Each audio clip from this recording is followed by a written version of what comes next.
ఇప్పుడే జీ5 app download చేయండి. చూడండి మీ ఫేవరెట్ టీవీ షోస్ ఎప్పుడైనా ఎక్కడైనా. ఇవి దీపక్ హాస్పిటల్ రిపోర్ట్స్. దీపక్, జాగ్రత్తగా పెట్టుకో. రారా దీపక్, నీ చేతికి మందు రాస్తాను, పద. అక్కడేం జరిగిందో, అక్కతో రాజు ఏమన్నాడో తెలుసుకోవాలి. ఏమా రూపా, ఎక్కడికి వెళ్ళొస్తున్నావు? మన దీపుని స్కూల్లో డ్రాప్ చేసి వస్తున్నాను నాన్న. సరే అమ్మా, నా క్యాంప్ ఆఫీస్లో పనుంది, వెళ్ళొస్తాను. సరే నాన్న.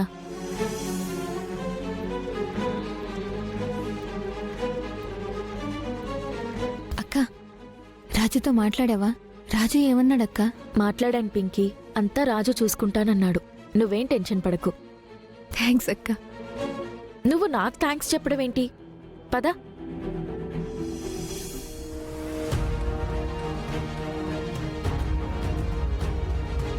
రే దీపక్, సమయానికి ఇంటికొచ్చాం కాబట్టి సరిపోయింది. ఇంట్లోకి రావడం నిమిషం లేట్ అయినా ఈ పాటికి ఇంట్లోంచి కాటికి పంపించేవాడు మీ మావయ్య. సమయానికి ఇంటికి వచ్చినంత మాత్రాన మనం బతికి బయటపడినట్టు కాదు మమ్మీ. ఈ డిఎన్ఏ రిపోర్ట్స్ ప్రకారం చూస్తే ఆ రాజు దగ్గర పెరుగుతున్న బంటినే మన రూప కొడుకు కదా మమ్మీ. ఆ విషయం ఇప్పుడు కాకపోతే రేపు, రేపు కాకపోతే ఇంకో రోజైనా తెలిసి తీరుతుంది కదా మమ్మీ. చాలా పెద్ద తప్పు జరిగిపోయింది మమ్మీ. రూపకి పుట్టిన బిడ్డని మనం చంపకుండా ఆ వెధవులకు అప్పగించి తప్పు చేశాం.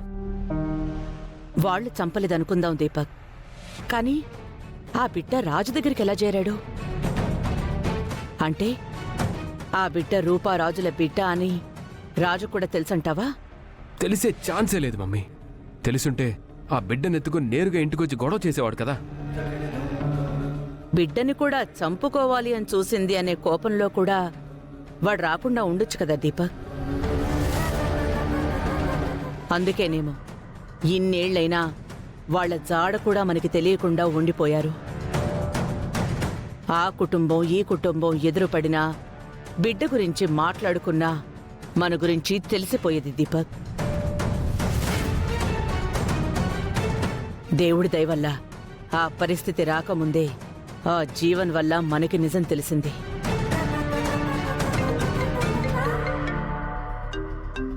మమ్మీ, జీవన్ కాల్ చేస్తున్నాడు.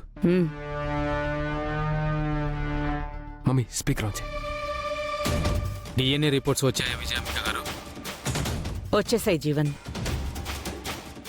మనం అనుమానించినట్టే ఆ బంటి రాజు రూపల కొడుకు అని తేలింది.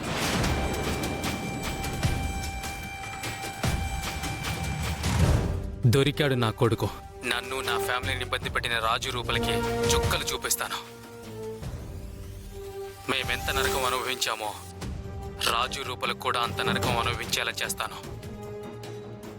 సో వాడి కొడుకుని మనం ఏమైనా చేయాలి అంటే ముందు రాజుని రూపని ఏదో ఒకలా లాక్ చేయాలి.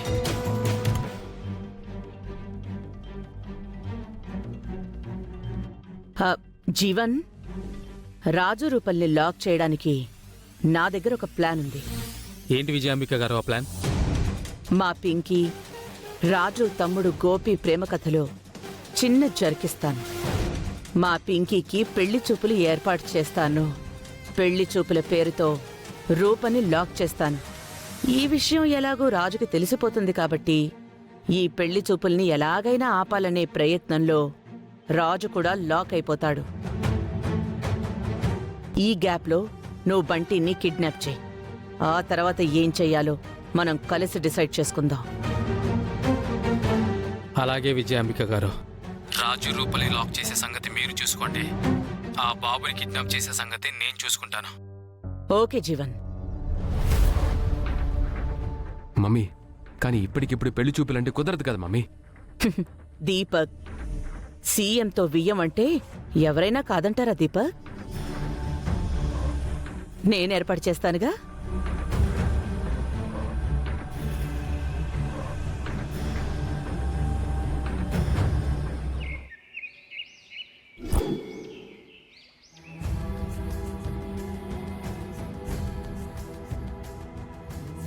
పెద్దయ్య గారు ఇచ్చిన మాటల్ని చాలా వరకు నేనే నిజం చేసేవాణ్ణి. ఇప్పుడు కూడా ఆయన మాటని నేనే నిజం చేస్తాను.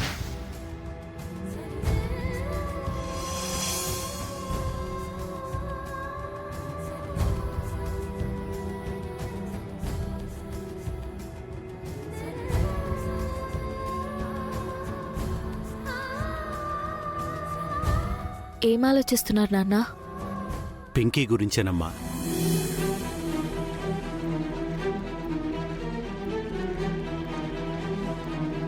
నువ్వు రాజుని ప్రేమించావని తెలిసినప్పుడు నేను యాక్సెప్ట్ చేయకుండా నిన్ను బాధ పెట్టాను. ఆ తర్వాత నీ ప్రేమను అర్థం చేసుకొని రాజుని యాక్సెప్ట్ చేశాక వాడు నిన్ను బాధ పెట్టాడా? ఇటు కన్న తండ్రి వైపు నుంచి అటు కట్టుకున్న భర్త నుంచి నువ్వు బాధపడ్డా. ఇప్పుడు పింకీ గురించి ఆలోచిస్తున్నా కూడా నాకు భయంగా ఉందమ్మా. నాన్న, మీరు భయపడ్డవేంటి? నేనే కాదు రూపా, ఈ లోకంలో ఆడపిల్లలున్న ప్రతి తల్లిదండ్రులు అనుభవించేదే ఇది.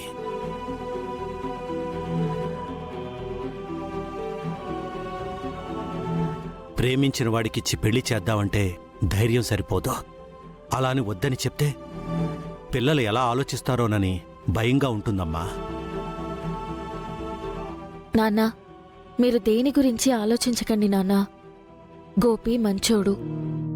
పింకీని ఎంత బాగా చూసుకుంటాడో అనే విషయం పింకీ కోసం గోపి కష్టపడి ఎదిగిన తీరులోనే తెలుస్తోంది.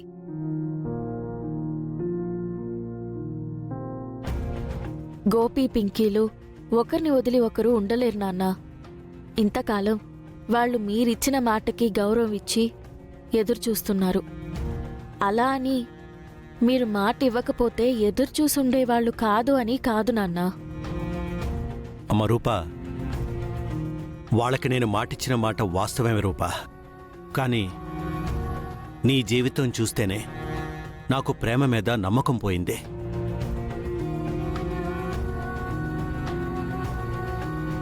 ఒక అందమైన చెట్టునో లేదంటే నాణ్యమైన విత్తనాన్నో ఏరుకోరి మరీ మన పెరట్లో నాటుకుంటాం. ఆ మొక్క పెరిగే కొద్దీ దాని మీద ప్రేమను పెంచుకుంటాం. కాని పెద్దయ్యాక అదిచ్చే ఫలితం చేదుగా ఉంటే నరికి అవతల పడేస్తాం. అది చెట్టు కాబట్టి ఈజీగా అవతల పడేయగలుగుతాం. కానీ మనుషులు అలా కాదు కదమ్మా.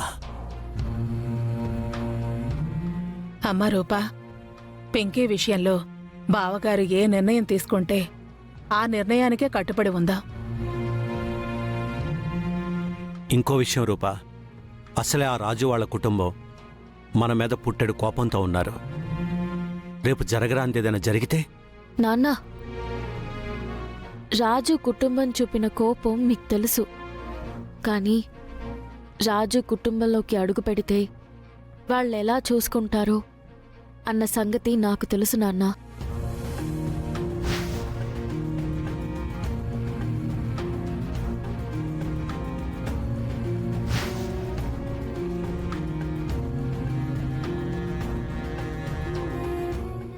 జీ5 యాప్ డౌన్లోడ్ చేసి అన్ని ఎపిసోడ్స్ పూర్తి ఉచితంగా చూడండి.